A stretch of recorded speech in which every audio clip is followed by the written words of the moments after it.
Programme کے دوسرے حصے میں آپ کو خوش آمدید کہیں گے۔ بریک پہ جانے سے پہلے گفتگو کا سلسلہ جاری تھا، بات ہو رہی تھی آپ کی صحت کے حوالے سے، اور یقین کیجئے کہ دوران بریک بھی گفتگو جو ہو رہی تھی وہ صحت کے حوالے سے ہی ہو رہی تھی۔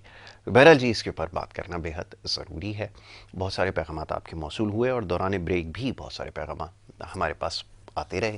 ہماری کوشش یہ ہے کہ انشاءاللہ آنے والی جو ہمارا ہفتے میں جو نشست ہوگی اس میں ان سوالوں کو یقیناً شامل کیا جائے اور اس موضوع پر گفتگو کی جائے۔ یہ پروگرام کا دوسرا حصہ ہے اور اس میں بات ہوگی مختلف حوالوں سے، جس میں سر فہرست ہے معاشی معاملات۔ اس کے اوپر بات کرنا بہت ضروری ہے اور یقیناً اس کے حوالے سے اس وقت بہت سارے خدشات پائے جاتے ہیں جس کے حوالے سے لوگ پیغامات بھیج رہے ہیں۔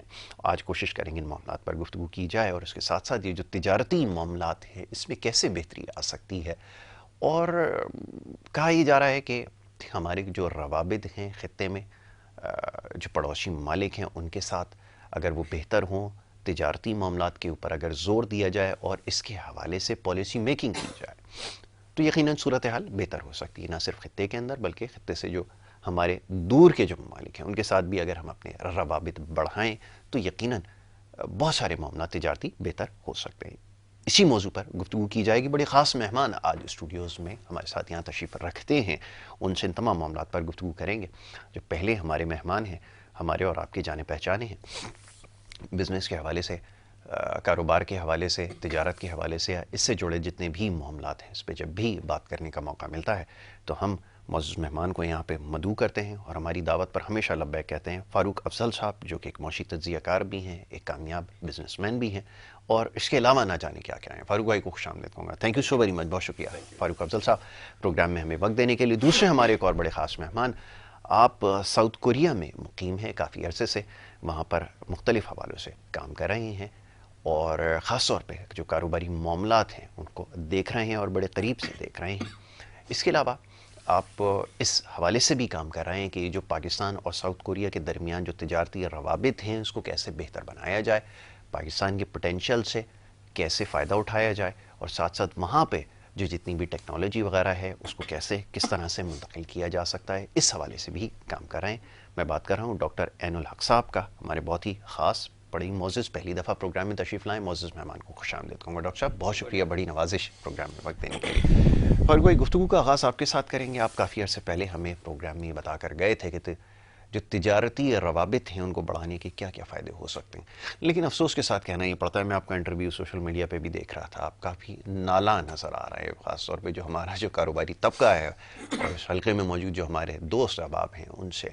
اور بات تو سچ ہے پر بات ہے رسوائی کی کہ وہ کام ہو نہیں رہا جس کی ہم امید رکھتے ہیں، اور پاکستان جیسا ملک آج ہم خبرنامہ دیکھتے ہیں تو سب سے پہلی خبر یہ ہوتی ہے کہ $1 بلین کے لیے ایک وفد یہاں پر آئے گا، پھر مزید اقتصادی پابندیاں لگیں گی، پھر مزید معیشت کے اوپر بوجھ بڑھے گا، ٹیکسز کا اور مزید جو ہے وہ بوجھ ایک عام آدمی پر ڈالا جائے گا۔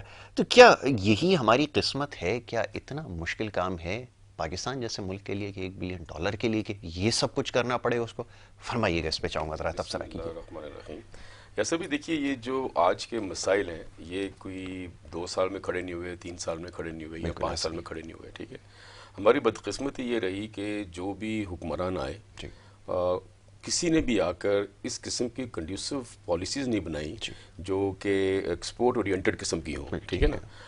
آج بنگلہ دیش کو آپ دیکھیں کہ انہی پالیسیز کی وجہ سے آج ان کی صرف گارمنٹس کی $42 بلین کی ایکسپورٹس ہیں۔ اچھا، ہم دیکھیے جب ہمارے معاشی مسائل آتے ہیں تو سب سے پہلے چیز ہوتا ہے کہ ہمارے پاس جو فورن ریزروز ہیں، یہ ساری چیزیں ہیں، وہ کتنے ہمارے پاس ہیں کہ ہم اس کو بیلنس کر سکیں امپورٹ اور ایکسپورٹ کو، جی ٹھیک ہے نا۔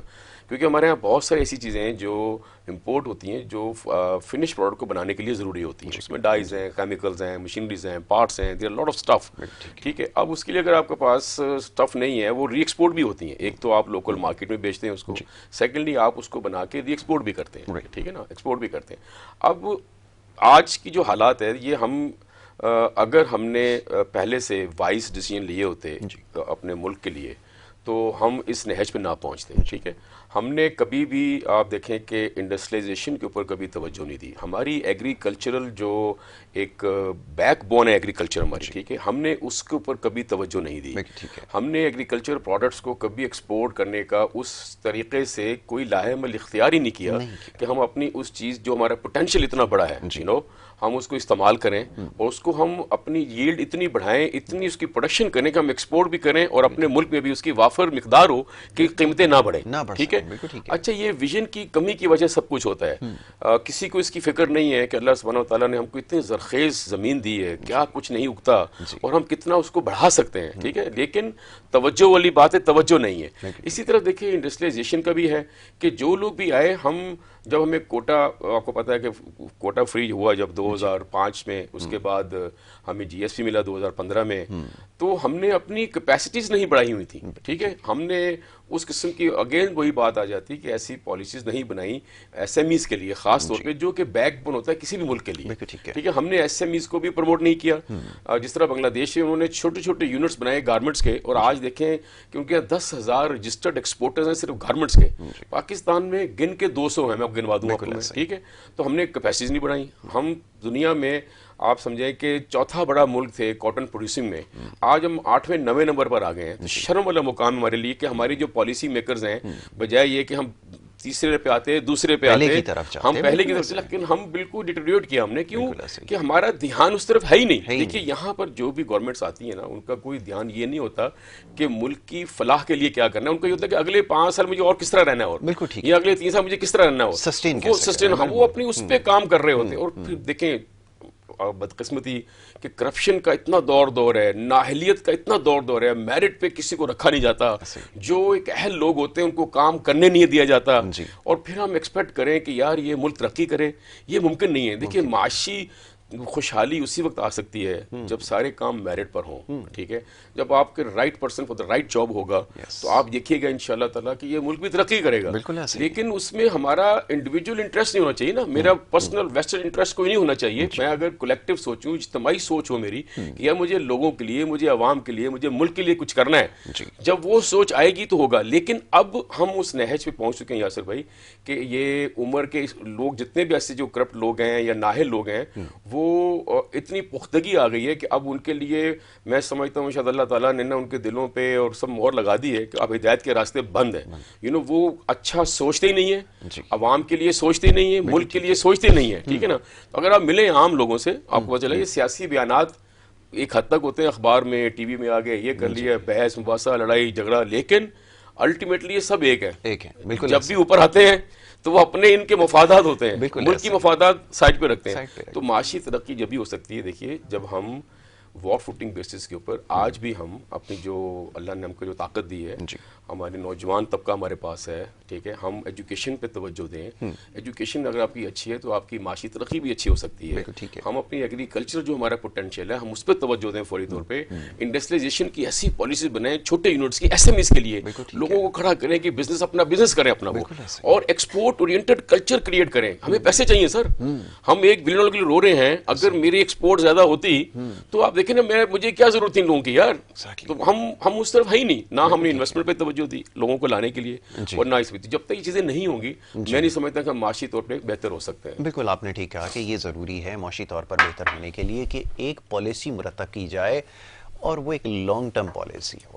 اور یہ بات نہ چاہتے ہوئے کہنا پڑتی ہے کہ شاید کوئی بھی حکومت ہو اس کی ترجیحات میں یہ چیز شامل نظر نہیں آتی. ڈاکٹر صاحب آپ کی طرف آؤں گا. ساؤتھ کوریا سے پاکستان میں زیادہ لوگ واقف نہیں تھے, لیکن آج جگہ جگہ اس کی گاڑیاں بھی ہمیں نظر آتی ہیں. ٹی وی سیریز دیکھتے ہیں باہر کی تو اس میں ساؤتھ کوریا پوری دنیا دیکھ رہا ہے کہ کیا کس مقام تک پہنچ چکا ہے. اور یہ جو یہ سفر ہے ترقی کا, یہ کیسے انہوں نے طے کیا, کیسے ممکن ہوا؟ کیونکہ وہاں پہ بھی ایک ایشو تھا کہ نیبرنگ کنٹری کے ساتھ جو ہے حالات وہ بہتر نہیں تھے, وہاں پہ بھی کچھ باہر سے انفلوئنس استعمال ہو رہا تھا. لیکن ان سب کے باوجود آج ترقی کی میرے خیال میں 7ویں آسمان پر نظر آتا ہے. جس طرح لوگ دیکھ رہے ہیں آج کو, ہر کوئی ساؤتھ کوریا کے بارے میں بات کر رہا ہے. کیسے ممکن ہوا اور آپ کو کیسے خیال آیا کہ ساؤتھ کوریا میں جائیں, کیونکہ لینگویج بیریئر اور نہ جانے کتنے مسائل, کیسے ممکن ہوا؟ پہلے تو اپنی کہانی چاہوں گا تھوڑی سی ابتدا میں بتائیں. جی میں کوریا 1992 میں گیا تھا. ٹھیک ہے, وہاں پاکستان ایمبیسی میں میرے دوست تھے جی جو وہاں پوسٹڈ تھے، اور میں جب وہاں کوریا گیا تو کوریا اس وقت میرے خیال میں وہ ترقی کی طرف گامزن تھا، اور جو میں نے آبزرو کیا وہ یہ تھا کہ تمام کورین چھوٹا بڑا سارے لوگ وہ بڑی محنتی قوم ہے، بالکل ٹھیک ہے، اور دوسری چیز ہے ایمانداری، واہ آنیسٹی، ٹھیک ہے، اور ہر کوئی کچھ نہ کچھ کرنے کے لیے بے چین ہے۔